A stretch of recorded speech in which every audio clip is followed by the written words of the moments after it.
They deal with things like tsunamis and hurricanes that run the island over, and they survive. He, to me, is my scientist. And he did two extraordinary things. He's like the power of one, change the world. Exactly what everybody's saying. You need to change how we see the future of the earth and our relationship to it. He is all of that. He did two things, because we don't have much time. One is he took a Hawaiian voyaging canoe called Hokulea, the first to be built in 600 years, when none of us knew anything. Because the crippling effects of not putting, and thank you, Sandra, for not putting our values and the things we believe and the things, the principles into our schools, we forget. And in essence, we forget our connection. He came and took Hokulea in 1976, sailed 2,500 miles, the crew he barely knew, 4 times farther than any other voyage. The canoe is 8 times larger, across the equator, the stars he's never seen, lose the North Star, and found Tahiti. He's a master navigator, and at the time that he came to us, he was the youngest on the earth. None in Polynesia, none in Melanesia, 6 in Micronesia. We know extinction. We know what it looks like, we know what it smells like, we know what it feels like. He was at the edge of holding everything together on his small shoulders. Integrity of heritage, the importance of diversity of culture and knowledge and skill. He taught us infinite lessons about many things, but he taught, I'll just share with you 2 stories. 1980, Hawaii had committed to learning the navigation and leading the voyage to Tahiti after the Miles voyage. But we needed a teacher, so we asked him to come back. And he had trained us, took us like children by the hand, pulled us through the window of time, into the old world, into the old ocean. 3,000 years of generation after generation, remembering and not forgetting. He gave us all of that as children of Mao, Pierre. And then we did the voyage in 1980 to Tahiti, back to the voyage of roughly nearly 6,000 miles. Then we bumped our way down to the Pacific, found Tahiti somehow, came back and bumped into Hawaii, and we did okay.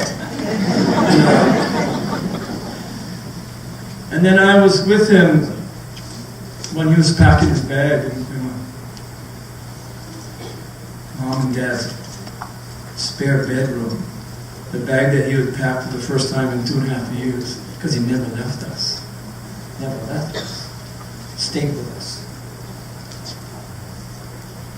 So I sat down with him, and he says to me, you know, Nainoa, he's going to go home. I need to go home. But he said, you did okay. He said, I gave you everything, and the ocean showed you everything. It'd be 20 years before you see. He said, and you will never see it all because you're too old. If you want someone in Hawaii to know everything, send your son. You're too old. And then he said, when I was 1 year old, his grandfather had selected him as a student to learn navigation, to carry the knowledge, which is power, to carry the heritage, which is about genealogy that is so old, to teach him everything. And at 1 year old, Mao was put by his grandfather into a tide pools on the tiny island of Satawal to play in the ocean, to learn about the wind, to learn about the field, to learn this kind of, begin the process of intuitive education that's more spiritual than it's intellectual. And then at a very old age of 5, he was sailing in the voyaging canoe. And you go, you know, Nainoa, I go on the canoe and the waves make the canoe go up and down. When the canoe go up and down, as a boy, I get sick, seasick. He said, yeah, my grandfather tied my arms with coconut scented rope throw me overboard and drag me in the ocean. If we did that in our training program, we'd be... Remember, he's 5 years old. He says, my grandfather dragged me in the ocean so that when I go in the ocean, he dragged me in the ocean, I can go inside the wave. When I go inside the wave, I become the wave. And when I become the wave, I'm Navigator. At 5. And then he said, Nainoa, that there is a danger. If there are no navigators left on the earth, there will be no people. Remember that statement. And so that for him, as the navigator, and the way he sees the world, if he were in the room, if he were in this room, this is what I would predict he would say. That if climate change, if sustainability are the great challenge of our times, if life on Earth is something that we should value, the only way you'll protect it is by protecting the oceans. There is no other way to do it. It's prerequisite to everything else. And he would say that where he comes from, there's only one ocean, and only one people, and one island, to Kathleen's comments from space. He would say that you can't protect what you don't understand, and you won't if you don't care. And he would say that one of the things that we need to protect is indigenous knowledge. We need to protect the history and the legacy of great navigators through time that have been through all of this. The land, the dirt you stay on here was sustainable by native life. We are now going back to rediscover tomorrow. And he would say that to protect what you love and what you value,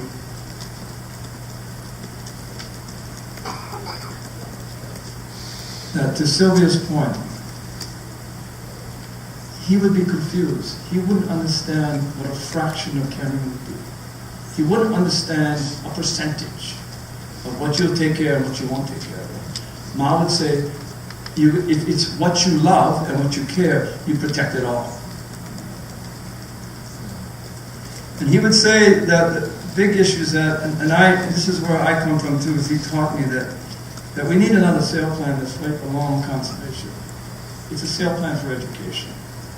That imagine that if 145 years ago, when we created in the United States the first public school that really engineered and designed to build the world's greatest economy, and the way to do that is to industrialize, and that schools were designed for the workforce.